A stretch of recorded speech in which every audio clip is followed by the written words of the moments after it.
Assalamualaikum warahmatullahi wabarakatuh. Kami dari kelompok 11 akan memaparkan hasil diskusi kami mengenai penyuntingan bahasa. Sebelumnya, perkenalkan saya Fakihatul Faiza selaku moderator yang akan memoderatori presentasi pada kali ini. Baik, sebelum masuk ke materi, saya akan memperkenalkan anggota kelompok 11. Yang pertama yaitu Aurin Eka Aprisia dengan NIM 2004226200861. Lalu yang kedua ada Fakihatul Faiza dengan NIM 2003116137720. Lalu kemudian yang terakhir ada Novita Eka Andiana dengan NIM 2003116137745. Baik, materi pertama mengenai penyuntingan akan disampaikan oleh Saudari Aurin Eka Aprisia. Kepada Saudari Aurin Eka Aprisia, waktu dan tempat saya persilahkan. Baik, terima kasih moderator. Saya Aurin Eka Aprisia akan menyampaikan materi yang pertama, yaitu tentang penyuntingan.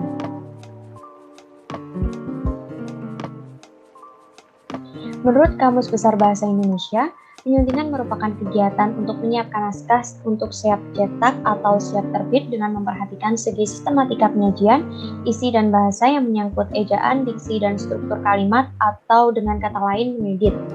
Penyuntingan juga merupakan merencanakan dan mengarahkan penerbitan surat kabar dan majalah. Selanjutnya, penyuntingan juga dapat diartikan untuk menyusun atau merakit film dan pita rekaman dengan cara memotong-motong dan memasang kembali. Dalam pengertian sempit, penyuntingan adalah kegiatan memeriksa kesalahan dari segi bahasa pada sebuah teks atau naskah. Komponen utama dalam sebuah teks atau naskah adalah bahasa. Selanjutnya ada prinsip dasar penyuntingan karya ilmiah. Kegiatan menyunting adalah kegiatan pasca menulis. Dalam beberapa referensi dinyatakan bahwa dibedakan antara kegiatan perbaikan atau revising dan kegiatan penyuntingan atau editing. Syarat gagasan dalam karya ilmiah terdapat dua. Yang pertama yaitu keutuhan. Syarat keutuhan ditandai oleh tidak ditemukannya paragraf sumbang. Dinyatakan sumbang karena detail-detail gagasan atau informasi banyak yang menyimpang dari gagasan utama paragraf. Yang kedua yaitu kelengkapan. Kelengkapan gagasan dalam karya ilmiah ditandai oleh tidak ditemukannya paragraf minimal. Keminimalan gagasan dalam paragraf banyak muncul dalam paragraf yang hanya memiliki 2 atau 3 kalimat saja. Materi yang kedua yaitu menyunting penggunaan bahasa Indonesia keilmuan. Penyuntingan penggunaan bahasa Indonesia dapat difokuskan pada 3 bagian. Bagian yang pertama yaitu pendahuluan. Pada pendahuluan terdapat 3 titik fokus yaitu perumusan judul yang termasuk diksi, bentukan kata, frasa, dan klausa. Kemudian penguraian latar belakang, terutama pada penyusunan kalimat dan pengembangan paragraf. Dan juga ada kalimat pada perumusan masalah. Bagian yang kedua yaitu bahasan. Pada bahasan terdapat 4 titik fokus. Yang pertama yaitu penyusunan dan pengembangan paragraf, penalaran, penulisan kutipan, penulisan tabel, dan bagan grafik. Kemudian pada bagian penutup terdapat 3 titik fokus. Yang pertama yaitu penarikan kesimpulan, pemberian saran-saran, dan penulisan referensi. Selanjutnya ada menyunting unsur mekanis atau ejaan dan tanda baca karya keilmuan. Unsur mekanis karya ilmiah memiliki cakupan yang cukup luas. Yang pertama yaitu ejaan dan tanda baca, format kertas, pengemasan, perujukan atau pengutipan, penulisan tabel, grafik bagan, gambar, dan sebagainya. Yang terakhir yaitu penulisan daftar rujukan atau referensi. Menyunting karya ilmiah merupakan bagian tak terpisahkan dari keseluruhan proses menulis. Unsur yang disunting meliputi sajian isi, penggunaan unsur kebahasaan, dan penerapan unsur mekanis. Bagian yang perlu disunting yang pertama yaitu ada isi dan teknis. Nah, pada teknis ini terdapat 3 bagian yang perlu disunting, yaitu format, bahasa, dan tata tulis. Aspek format yang disunting yaitu ada sistematika, judul, identitas penulis, abstrak, kata kunci, pembebanan, dan daftar rujukan. Baik, terima kasih, saya kembalikan ke moderator. Baik, terima kasih pemaparan materi yang telah disampaikan oleh Saudari Aurin Eka Aprisia. Materi selanjutnya akan dipaparkan oleh saya sendiri yaitu Fakihatul Faiza. Penanda sistematika. Penanda sistematika dibagi menjadi 3. Yang pertama adalah angka dan huruf, dengan penulisan angka Romawi dilanjutkan oleh huruf kapital dan dilanjutkan oleh angka, kemudian huruf kecil. Lalu untuk digit, penulisannya yaitu 1 titik, kemudian 1.1, 1.2, dan dilanjutkan 1.2, 1.1, dan selanjutnya. Lalu untuk pengaturan font, seperti hasil dan pembahasan dengan font huruf kapital dan font yang lebih besar, lalu hasil korelasi dengan font yang dituliskan miring. Lalu selanjutnya pada judul artikel. Syarat-syaratnya yang pertama yaitu ringkas dan lugas. Yang kedua, pengelompokan per barisnya harus bermakna.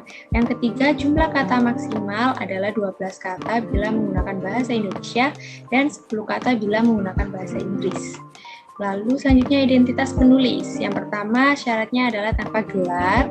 Yang kedua diikuti alamat lembaga. Yang ketiga tanpa identitas status dalam lembaga. Dan yang keempat alamat korespondensi atau email. Lalu abstraknya memiliki syarat yang pertama jelas dan ringkas, yang kedua panjang mengikuti gaya selingkuh jurnal, yang ketiga 1 paragraf, yang keempat minimal 2 bahasa, bahasa Inggris dan bahasa Indonesia. Selanjutnya adalah pembebanan. Yang pertama syaratnya adalah mengikuti gaya selingkuh jurnal yang terdiri dari pendahuluan atau latar belakang, metode, hasil, pembahasan, penutup atau kesimpulan. Yang kedua tidak rinci seperti skripsi dan laporan penelitian.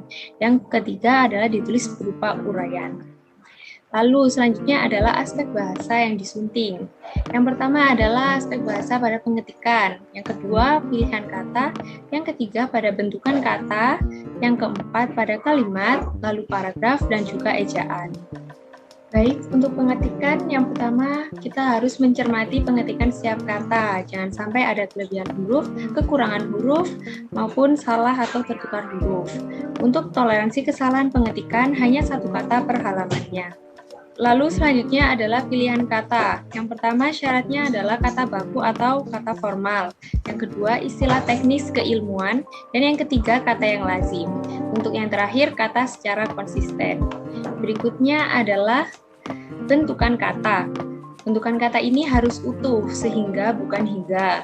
Lalu benar mengambing hitamkan bukan mengkambing hitamkan. Ini berlaku untuk huruf yang depannya adalah K, T, S, P.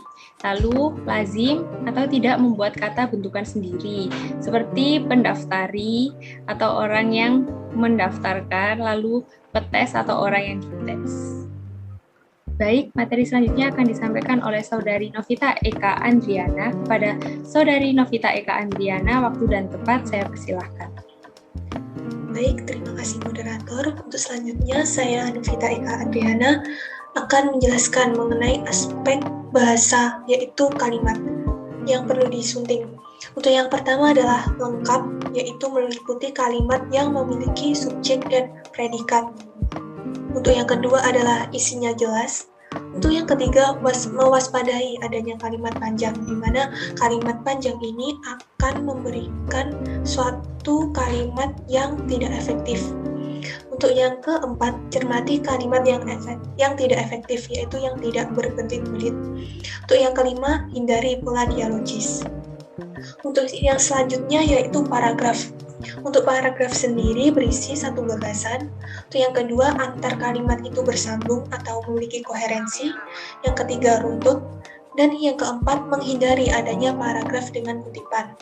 Untuk paragraf ini sendiri yang harus diwaspadai dalam menyunting yaitu paragraf-paragraf yang terlalu panjang dan paragraf-paragraf yang merupakan potongan dari paragraf lain, karena hal ini akan memicu kesalahpahaman dalam memaknai bacaan. Yang aspek selanjutnya yaitu ejaan. Ejaan di sini meliputi tanda baca, yaitu ditulis rapat, di mana untuk antar satu kata dan tanda baca itu tidak perlu dispasi. Untuk yang kedua yaitu pemakaian huruf, berupa huruf kapital, huruf kecil, cetak miring, dan cetak tebal. Untuk yang ketiga yaitu penulisan kata, termasuk kata majemuk, kata asing, dan kata serapan. Untuk selanjutnya adalah aspek tata tulis yang disunting. Untuk yang pertama adalah cara penulisan kutipan dan perujukan, yang kedua cara penulisan daftar rujukan, dan yang ketiga cara penyajian gambar dan tabel. Untuk penulisan kutipannya sendiri itu dibagi menjadi dua, yaitu kutipan langsung dan tidak langsung, dan kutipan panjang dan pendek.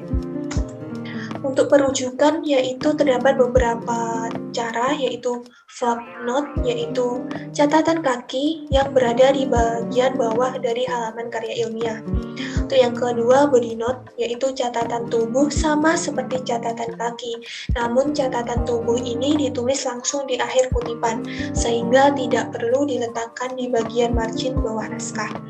Untuk yang ketiga ada endnote, yaitu catatan akhir sama seperti footnote, tetapi catatan akhir ini terletak di bagian akhir karya tulis.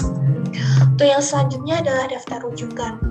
Yang perlu dirujuk di sini adalah yang harus dalam daftar rujukan. Kemudian daftar rujukan harus pernah dirujuk dalam suatu bacaan. Untuk yang ketiga, urutan pustaka mengikuti pola perujukan, misalnya menggunakan alfabetis ataupun bernomor. Untuk yang keempat, urutan komponen dalam satu pustaka mengikuti gaya selingkung jurnal. Lalu untuk gaya selingkung jurnal di sini adalah suatu gaya khas jurnal yang sifatnya konsisten dan tetap, seperti gaya penampilan atau gaya penulisan yang biasanya tercantum sebagai pedoman penulisan jurnal tersebut.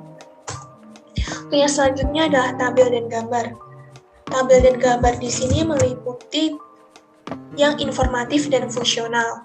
Kemudian tabel dan gambar tersebut memperjelas paparan yang dipaparkan dalam suatu bacaan, lalu mudah dipahami dan tidak berbelit-belit, tidak terlalu sederhana, jumlahnya tidak berhalaman artinya tidak terlalu banyak. Lalu untuk tabel dan gambar sendiri diberi nomor dan diberi judul. Untuk pemberian judul di sini pada tabel terletak di atas tabel, untuk gambar di bawah gambar judulnya. Nah, di sini disediakan contoh tulisan yang belum disunting, yaitu bacaan banjir. Saya bacakan, banjir, fenomena alam yang biasa terjadi di suatu kawasan yang banyak dialiri oleh aliran sungai. Pengertian luas sebagai suatu bagian dari siklus hidrologi. Volume air yang mengalir ditentukan oleh tingkat curah hujan dan tingkat peresapan air ke dalam tanah. Air hujan sampai di permukaan bumi dan mengalir, bergerak ke laut membentuk alur-alur sungai, dimulai dari daerah yang tertinggi, pegunungan, dan berakhir di tepi pantai ketika aliran air masuk ke sungai. Segmen aliran sungai dapat dibedakan menjadi daerah, hulu, tengah, hilir. Jadi, banjir adalah peristiwa yang terjadi ketika saat aliran air yang berlebihan merendam daratan. Akibatnya mampu merendam dan merusak jalan raya. Kerugian dari segi harta dan jiwa manusia merupakan dampak lain dari terjadinya banjir. Terus selanjutnya adalah hasil dari penyuntingan dari bacaan banjir tersebut. Banjir merupakan suatu fenomena alam yang biasa terjadi di suatu kawasan yang banyak dialiri oleh aliran sungai. Dalam pengertian luas, sebagai suatu bagian dari siklus hidrologi. Volume air yang mengalir ditentukan oleh tingkat curah hujan dan tingkat peresapan air ke dalam tanah. Air hujan sampai di permukaan bumi dan mengalir, bergerak ke laut membentuk alur-alur sungai, dimulai dari daerah yang tertinggi, pegunungan, dan berakhir di tepi pantai ketika aliran air masuk ke laut. Segmen aliran sungai dapat dibedakan menjadi daerah hulu, tengah, dan hilir. Jadi, banjir adalah suatu peristiwa yang terjadi ketika aliran air yang berlebihan merendam daratan. Akibatnya mampu merendam dan merusak jalan raya. Kerugian dari segi harta dan jiwa manusia merupakan dampak lain dari terjadinya banjir. Nah, di sini sudah terlihat sangat jelas bahwa perbedaan dari bacaan yang sebelum disunting dan sesudah disunting yaitu terletak pada paragrafnya. Pada paragraf yang sebelum disunting hanya terdapat satu paragraf.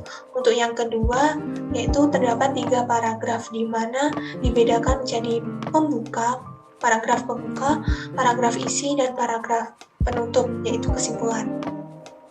Untuk yang selanjutnya yaitu kalimat di tulisan yang belum disunting belum adanya keterpaduan dan kekoherenan antar kalimat satu dengan kalimat lain, sehingga ketika dibaca pun terasa agak menjanggal.